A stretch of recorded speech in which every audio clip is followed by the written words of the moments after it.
Welcome back to the channel, or if you are new here, welcome. I'm Wolf the Clown. Today we are talking about Art the Clown and all of his mischief, mayhem that he causes, and all the craziness that ensues with this character as we are talking about Terrifier 3. This franchise has been interesting for me because the first film I didn't like at all. I thought it was just torture porn, grotesque, awful, just didn't like it. Then the second one came out, and it actually understood what it was, and it was more fun, and it was actually like an homage to like the 80s, kind of films, like the score, the synth score, and like the color palette and the cinematography, all of it. It was really, really well done, I thought. Had issues, but still really well done. I loved the character Sienna Shaw, played by Lauren Rivera, and like her brother Jonathan, and Art had a lot more to do in the second one. And then of course Casey Hartnett was awesome, who I got to interview on the channel. You guys can go check that out. So then Terrifier 3 comes out, and I had a little bit of higher hopes for it because I enjoyed the second one so much.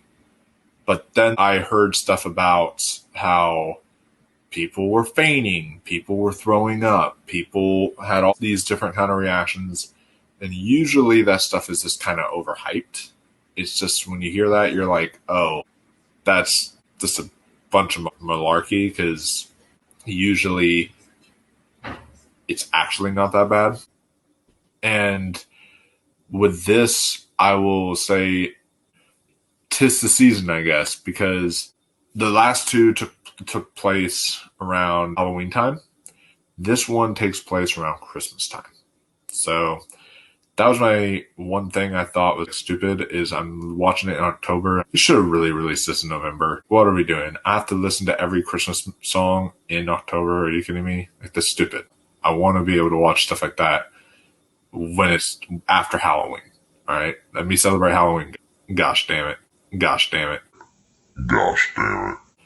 Anyways, I do think it's a little overhyped because while I understand they take things super far, they do things with children in this movie.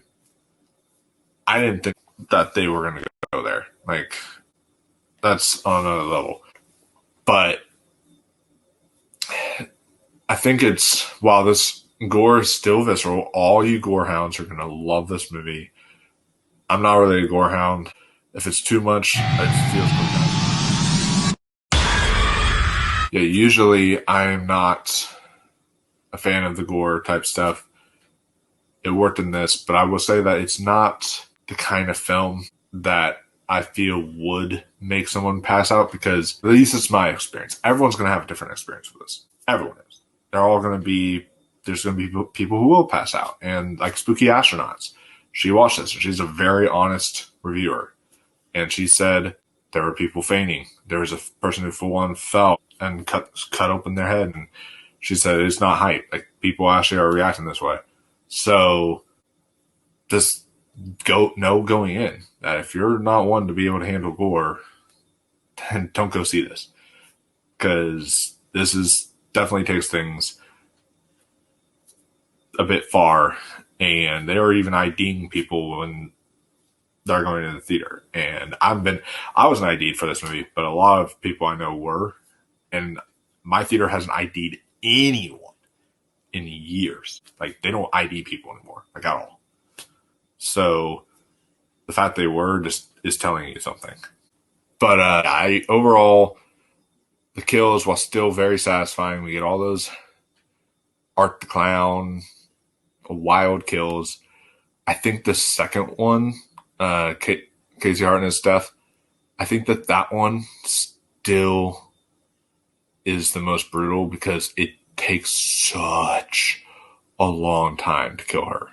Like, that death scene is like 10 minutes long.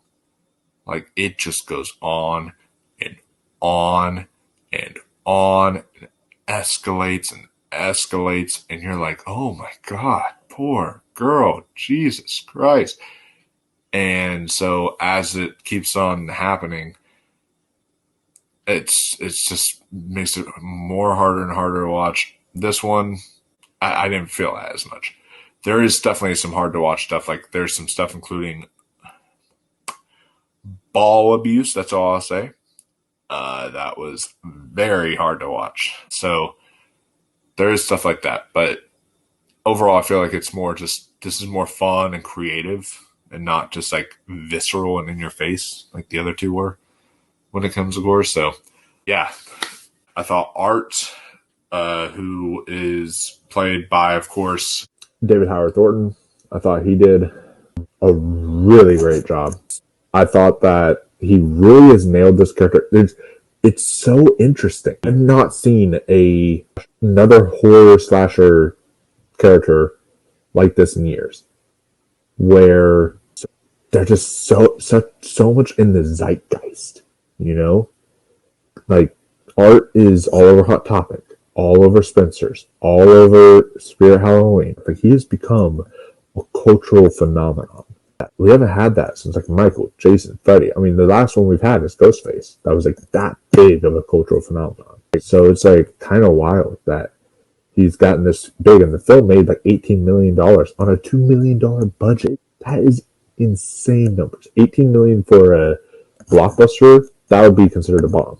But for a movie like this, that was $2 million budget and only $500,000 in marketing. Learn about that, studios. You don't need to spend gosh damn millions on movies, and especially on marketing. All right. So, and it made its money back and then some. So that's telling you that there are people who are huge fans of this franchise, who are dedicated horror fans and will support horror at any costs. And I absolutely love that. So back to what I was talking about though. David Howard Thornton, he's really nailed the part. He's played him now in 3 movies, because the one that played him in All Hallows Eve was a different actor. But this one, David Howard Thornton has now played Art the Clown in 3 movies. And he has done it so well. He's just gotten this mimery shtick so well done that he makes it look so easy, you know? And he adds so much humor to it. There is a scene when someone's talking about Art. I'm not going to say what it is, but someone's talking about Art, and the way he reacts, and he's like really doing all this really hilarious stuff. Like, I love that. That was golden. So keep up the excellent work, David Howard Thornton. But the acting all around is really good. Lauren Levera as Sienna Shaw is even better in this one than she was in the last film. She has really proven herself to be one of the best final girls we've had since maybe Sidney Prescott. She's really, really good, and I can't wait to see more of her in horror and where she goes with her horror career, because she's a damn good actress right now. And the way that this film handles trauma and deals with trauma, like, damn, is it really good. It's even reminiscent of another director I'm not going to mention. You'll see it when you watch it. I love the lore building. They add a lot more to the lore this time. There's things like, you know, that talk about sort of like how art, like without telling you all the answers, this film doesn't give you all the answers. In fact, it leaves a lot of stuff open-ended, and there is plot holes in this film, like glaring plot holes. Still, it adds enough of the lore that it makes me so interested in seeing where they go with it in the next film. But I heard the next one was going to be the final film. I'll be curious about that. I'll be curious to see how they end it, because this one definitely sets itself up for where they're going to go, and where they're going to go is going to be awesome. So I love the lore building, the way that Damien Leone has had a setup, a middle, and an ending for this whole franchise. And I love that kind of dedication. I love that kind of hard work put into stuff. And this is truly a passion project, and you can tell. Also, the score, of course. The score again, the cinematography, I enjoyed all that. And also, there's a great cameo. I do want to talk about that. There's a really great cameo that if you're a horror fan, you are going to know who that cameo is.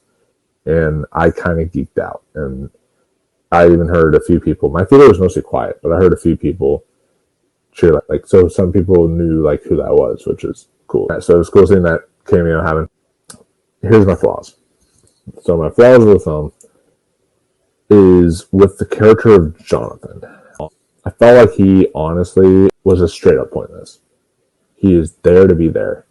I don't know if there was something that happened behind the scenes I don't know about, like drama that happened behind the scenes or something else, but like he just seems like he didn't really want to be there. And the way they write his character, it's almost like they're like trying to actively avoid scenes with him. I hope they bring him back in the next one. They hint towards something though, but I hope they bring him back in the next one, because otherwise he's just been kind of a wasted character in this franchise. Like if he's going to do what he did in the second one, he was really good in the second one. He added a lot of weight to it. He helped Sienna fight Art. In this one, he's just there to be like, Sienna, no, you don't see Art. He's dead, remember? Like that's all he does, and then he's gone for like a good chunk of the movie. And yeah, I thought that was really stupid. And there's some things with certain characters, like some of the way characters act and all that stuff. I mean, we get that in horror movies. We're used to that, but it's definitely prevalent here. And also, if you are against animal abuse, there is a bit of animal cruelty that Art does to a certain animal in this movie. So just keep in mind of that in case you are very against that kind of thing. And of course, like I said, there are some glaring plot holes in here, stuff that's like kind of makes no sense when it comes to the lore and some of the other stuff that they're trying to build upon here.